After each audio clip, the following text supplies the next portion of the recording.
Okay, non-disturbance of appeal doctrine o non-disturbance of factual findings. So, ito yung sa Court of Appeals, no? Kasi pag na sentensya na sa RTC, pupunta tayo sa Court of Appeals. Usually, hindi na makikialam yung Court of Appeals o hindi na sila magre-evaluate kung credible yung witnesses at yung evidence tama.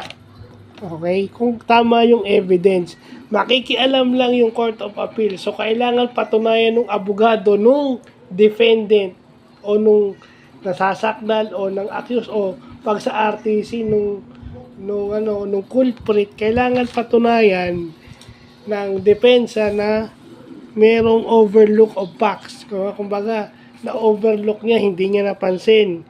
Misappreciation of evidence, no?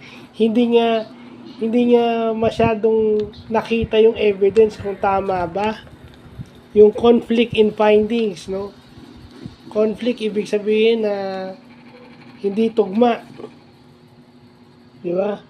Grave abuse of discretion, yung parang parang hindi pinag-aralan.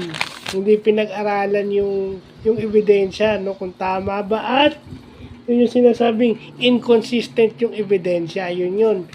Ibig sabihin, kung credible yung ebidensya, hindi na makikialam ang Supreme Court. So, kailangan patunayan na inconsistent yung evidence mo. Yun ang pinakamadali. Para ma-review ka ng appellate court o ng Court of Appeal. So, importante yun. Hindi ka lang pala basta-basta nagpupunta sa Court of Appeals. Kailangan mapatunayan yung mga sinabi ko. Which is, as a ordinaryong tao na hindi naman abogado, magandang pag-aralan. Diba? Magandang pag-aralan yan.